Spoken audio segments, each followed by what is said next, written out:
جای برای شنیدن و شنیده شدن. رادیو مهر، ارمغان امید و آینده.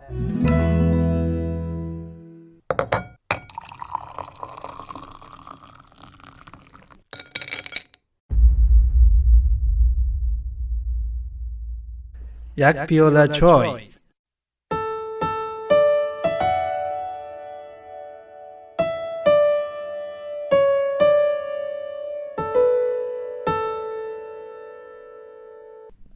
می توان زیبا زیست، نه چنان سخت که از عاطفه دلگیر شویم، نه چنان بی مفهوم که بمانیم میانی بد و خوب. لحظه ها می گذرند، گرم باشیم و پر از فکر و امید، عشق باشیم و سراسر خورشید.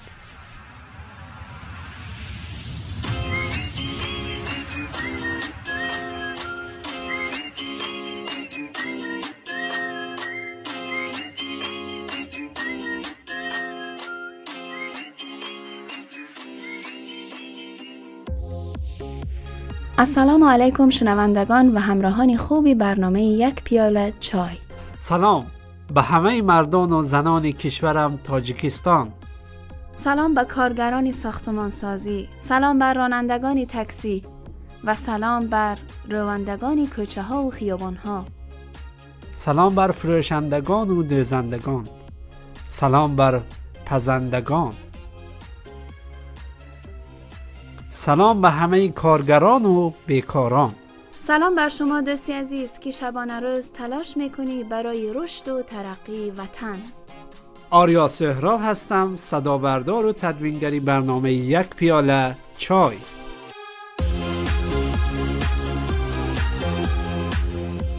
و من مدینه حیدرزاده، نویسنده و تهیه کننده برنامه.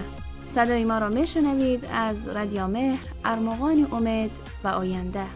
امروز حال و هوای برنامه کمی دیگر است و ما برنامه را خاصه تقدیم میکنیم به تمامی هموطنانی که همچون پرستوی مهاجر در خارج از وطن هستند و برای ساختن زندگی بهتر برای خود و خانوادهشان تلاش میکنند. پس یک سلام و درودی صمیمانه و خدا قوت جانانه تقدیم شما عزیزان دور از وطن که مردانه و دنبال لقمه حلال برای اهل و عائله و فرزندانتان هستید.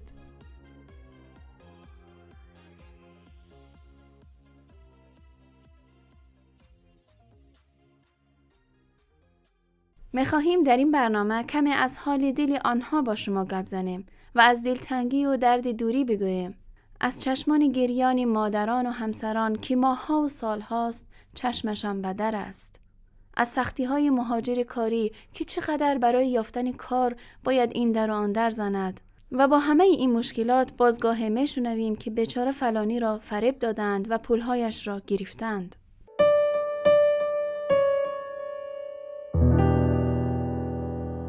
شنوندگان برنامه، هرگز قصد ناراحت کردن شما یا جریحه دار کردن احساساتتان را نداریم، ولی در این سالهای اخیر جسدی پاک و بدن مظلوم جوانان سرزمینمان به کشور بازگردانیده می شود و خانواده ای را داغدار می کند.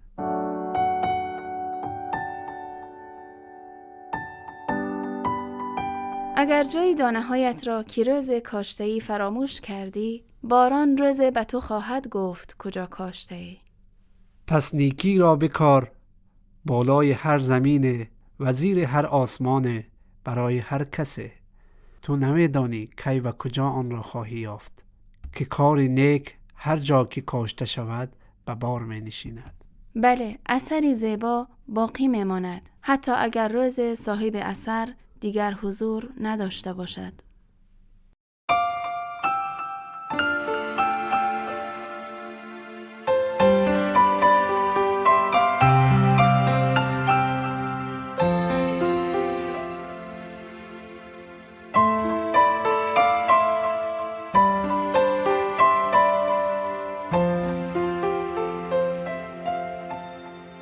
بسیاری از دوستان و آشنایانمان هستند که پدر یا برادر و یا همسرشان را با امید رسیدن به آرزوهایشان روانه روسیه و یا جایهای دیگر می کنند. البته ما می دانیم که انسان خوب و بد در همه جای دنیا وجود دارد و بسیاری هستند که با مهاجرت به روسیه یا کشورهای دیگر فرصت یافتند تا پیشرفت کنند و زندگی خوب داشته باشند. اما باز باور داریم که هیچ جا وطن آدم نمی شود.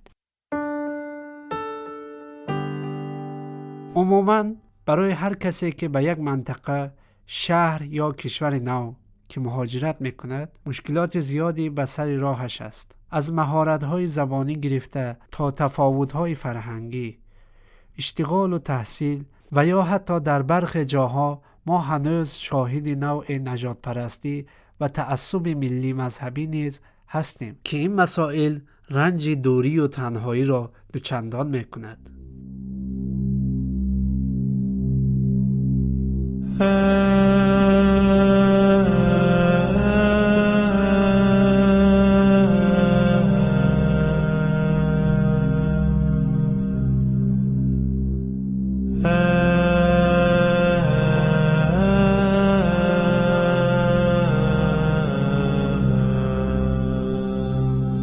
فرهاد جوان خوبه بود. درس خواند ولی در سرش آرزوهای بسیار داشت. یک روز مادرش را در آغوش گرفته و آرام در گوش او گفت: مادر جان، با یک دنیا خوشبختی به نزدت می آیم. مادر می گریست که نرو بچم. ناگهان مادر اشکهایش را پاک کرد و خم شد و از زمین یک مشت خاک گرفت و آن را بوسید و در دستمالچه پیچید و بعد رو به فرهاد گفت: این را بگیر و هرگز فراموش نکن که تو از همین خاک و آبی. فرهاد رفت و شب از برای ناموس همان خاک ایستاد و جان دخترک تاجیک را از چنگال دشمن نجات داد. ناگهان خنجر از پشت زدند. فرهاد بر زمین افتاد و در حالی که یادگاری مادر در دستش بود در خون خود غلط می‌زد. بار 200 رسید و این بار مادر او را در آغوش گرفت و آرام در گوشش گفت: فرزندم، رو سفیدم کردی ولی چه غریبانه رفتی.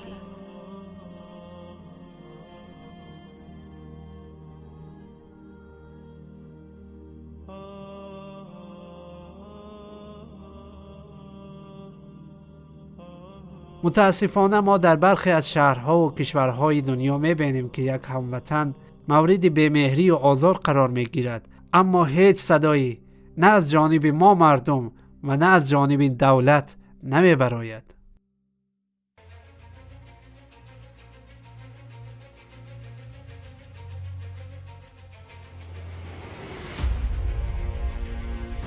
به عقیده من تاجیکستان کشور رنگ هاست. ملت ما، وطن ما با داشتن این تنوع و رنگارنگی لهجه ها، فرهنگ ها، لباس ها، خوراک های مختلف بسیار بای و غنی است و این تنوع فرهنگی ما هرگز نباید باعث مسخره کردن و اختلافات ما با یکدیگر شود، بلکه باید زنجیروار ما را به یکدیگر وصل کنند. هرچی باشد ما تاجیکستانی هستیم و همیشه و همه جا پشتیبان هم میمانیم.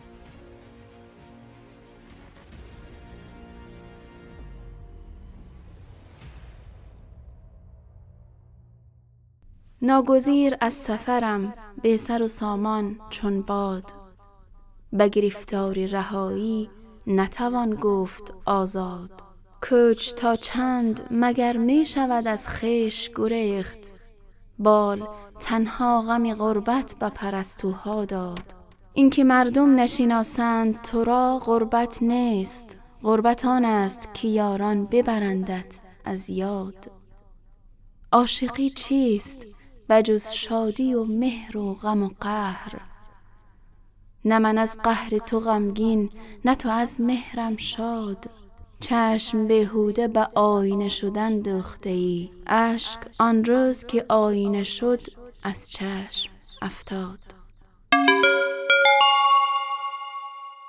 در حال حاضر حدود 2.5 میلیون مهاجر کاری از تاجیکستان در کشورهای مختلف حضور دارند و خب عمده ایشان در روسیه می باشند. البته این آمار با توجه به وضعیت آب و هوایی متغیر است. یعنی میزان مهاجرت در ماه‌های سرد سال کمتر و در بهار و تابستان بیشتر می شود. در اینجای برنامه با هم میشنویم صدای دلنشین و آشنای یکی از مهاجرین عزیز که در روسیه مشغول کار هستند.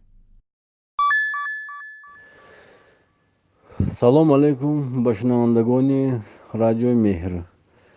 همین رو من گفتنی هستم که من زیاده از 12 سال این جانب در شهرهای روسیه مهاجر هستم.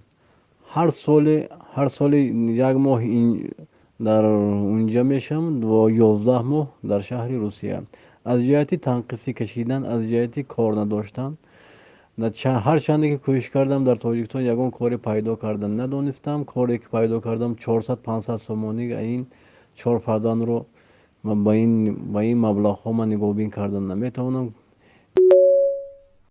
بله عزیزان، خیلی از هموطنانمان هستند که متاسفانه در تاجیکستان فرصت برای پیشرفت پیدا نکردند و یا اگر هم کار داشتند درآمد و پولش بسیار کم و ناچیز بوده است و آنها ناچار شدند که به عنوان مهاجر کاری به کشورهای دیگر بروند. اینکه یک جوان در داخل تاجیکستان مشغول کار شود و بتواند برای خود و خانواده‌اش زندگی مطلوب و مناسب داشته باشد از جمله وظایف دولت است و مسئولین محترم باید برای این مشکل چاره بیندیشند. البته لازم به ذکر است که مشکلات اقتصادی و بیکاری تنها برای تاجیکستان نیست، بلکه امروزه بسیار از کشورها دچار بحران اقتصادی شدند و مردم ناگزیر از این کشور به آن کشور به امید دست یافتن به زندگی بهتر مهاجرت می کنند. در ادامه برنامه سخنان یکی از عزیزان مهاجر که از کشوری دوست و همسایه یعنی ازبکستان می باشند را می شنویم. Assalomu alaykum. Mehr radiosi muxlislariga. Men ismim Alisher, O'zbekistondanman. Rossiyaga 2 yildan beri muhojir bo'lib kelyapman, ishlagani, halol rizq topgani. Bundan 2-3 yil oldin turmush o'rtog'im rak kasaliga uchragandi. O'shani davolash maqsadida bor putimni va jamiki mol-mulkimni sotib, shuni davolatish harakat qildim. Xudoga shukr. Alloh umrini ziyoda qilsin.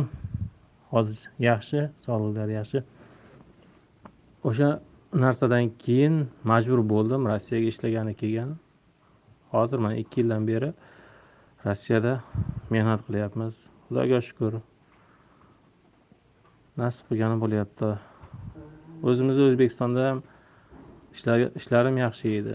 Faqat mana shu kasallik orqasidan keyin katta pul kerak edi. Xudoga shukr. O'sha bor narsam sotib bo'lsa ham tuzatdik. Xudoga shukr hammasi. Endi oilamni tiklash uchun, uy joyimni tiklashim uchun, oilam ro'zg'orini tebrash uchun shu Rossiyaga keldik, ishlayapmiz. Ish og'ir bo'lsa ham qiyinchiliklarga bardosh. خلاصه صحبت‌های این دوستی عزیز این گونه است که من حدودی 2 سال است که به روسیه مهاجرت کرده ام. پیش از این همسرم دچار بیماری سرطان شد و من برای درمان و طبابت او تمام داشته هایم را خرج کردم و تا جایی که می توانستم برای سلامتیش تلاش کردم و الحمدلله اکنون حال او بهتر است. اما زندگی خرج دارد و من مجبور شدم برای کسب درآمد به روسیه مهاجرت کنم و در اینجا مشغول کارهای سخت و سنگین هستم. اگر در ازبکستان میماندم کار داشتم ولی درآمد و پولم کفاف زندگیم را نمیداد. برای همین به روسیه مهاجرت کردم.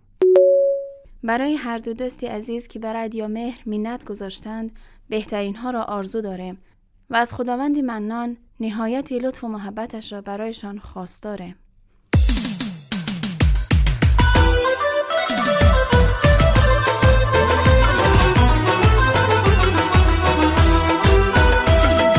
در دلم زد در غریبی گشتنم، در دلم زد کوچه کوچه گشتنم، در دلم زد در دیگر شهر گشتنم.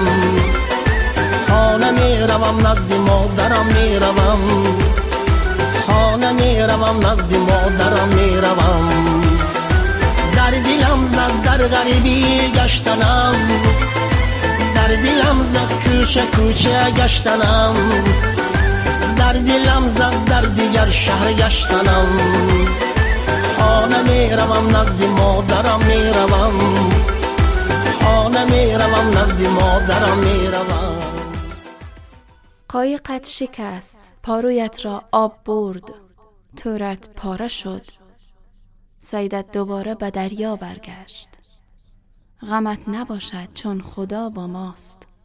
هیچ وقت نگو از ماست که بر ماست، بگو خدا با ماست. اگر قایقت شکست باشد دلت نشکند، دل را نشکنی. اگر پارویت را آب برد باشد آبرویت را آب نبرد، آبروی را نبری. اگر سیدت از دستت رفت باشد امیدت از دست نرود، امید کسی را ناامید نکنی. امروز اگر تمام سرمایه‌ات از دستت رفت، دستانت را کی داری؟ خدایت را شکر کن، دوباره شکر کن. اگر چیز به دست نداریم، دست کی داریم؟ دوباره به دست می آوریم، دوباره می سازیم و دوباره به دست می آوریم و دوباره می خندیم و باز می خندیم. تاجیکستان، این سرزمینی خوشاب و رنگ به مانند قطعه های یک پازل در کنار هم است و هویت ملی ما را می سازد. سرزمینی که به هر سویش نگاه کنی پر از افتخار است و اقتدار و هنر.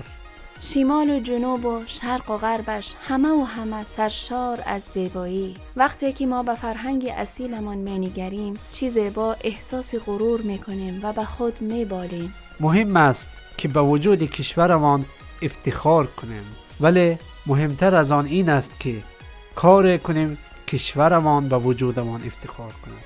پس ای هموطن، دست در دست هم دهیم، به مهر میهن خود کنیم آباد.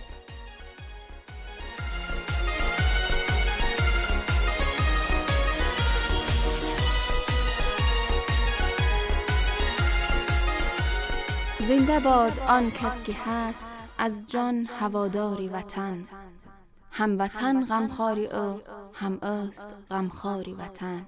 دکتر فهمیده باید دست در درمان زند، تا زنو بهبود یابد حالی بیماری وطن. هر کی دور از میهن خود در دیار غربت است، از برایش سرمه چشم است دیداری وطن. تا خس و خار خیانت را نسازی ریشه‌کن، کی مصفا می شود بهر تو گلزاری وطن.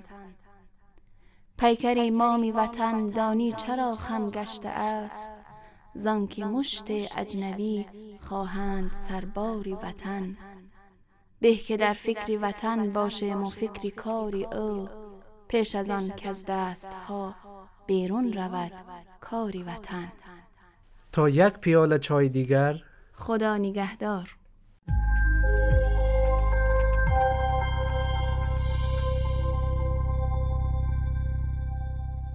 برای دریافت پادکست های بیشتر و برنامه های متنوعی رادیو مهر، ارمغان امید و آینده می توانید با واتساپ ما با شماره +90 531 623 0676 پیام دهید و با ما در ارتباط باشید.